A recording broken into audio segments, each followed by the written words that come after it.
இன்று தாய் தந்தை முதற் கன்னி சித்தர் திருவடிகளை வழங்கி உலகெங்கு வாழ்ந்து கொண்டிருக்கும் தமிழ் பெருங்குடி மக்களுக்கும் உலக மக்களுக்கும் வேளாளர் குல மக்களுக்கும் கொர்க்கேஷனின் அன்பான வணக்கங்கள்.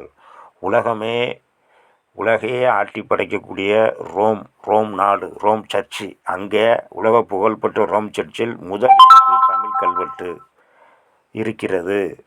அங்கே அவர்கள் 23 மொழிகளை தேர்ந்தெடுத்து 10 கட்டளைகளை மொழிபெயர்த்து கல்வெட்டில் ரோம் சர்ச்சில் வைக்க வேண்டும் என்று ஆலோசனை கூட்டம் நடத்தி செய்யும் பொழுது முதல் இடத்தில் தமிழருடைய தமிழ் மொழியாகிய தமிழ் மொழியிலேயே 10 கட்டளைகளையும் கல்வெட்டில் பதித்து ரோம் சர்ச்சில் வைத்திருக்கின்றார்கள்.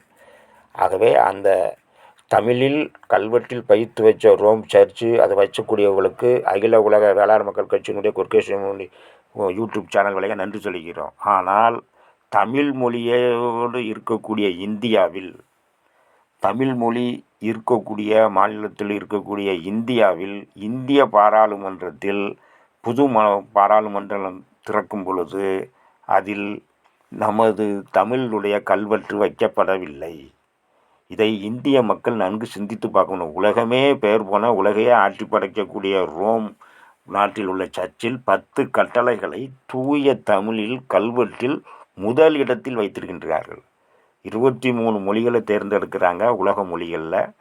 அதில் முதல் இடத்தில் 10 கட்டளைகளை தமிழ் கல்வெட்டில் பொறித்து ரோம் சர்ச்சில் வைத்திருக்கின்றார்கள். ஆனால் நாம் வாழக்கூடிய நமது பாரத நாட்டினுடைய பாராளுமன்றத்தில் தமிழ் கல்வெட்டு வைக்கப்படவில்லை. இது மிகுந்த தமிழருக்கும் உலகெங்கு தமிழுக்கும் மிகுந்த வருத்தத்தை குறிப்பிடுவதைய இந்திய மக்கள் நன்கு சிந்தித்து பார்க்க வேண்டும்.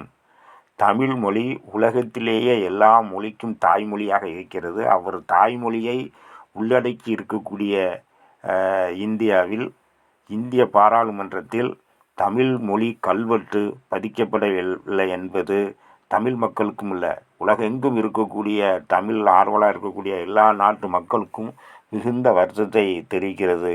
இந்திய மக்களே சிந்தித்து தமிழ் கல்வெட்டு வைக்க முயற்சி செய்வோம். நன்றி, வணக்கம்.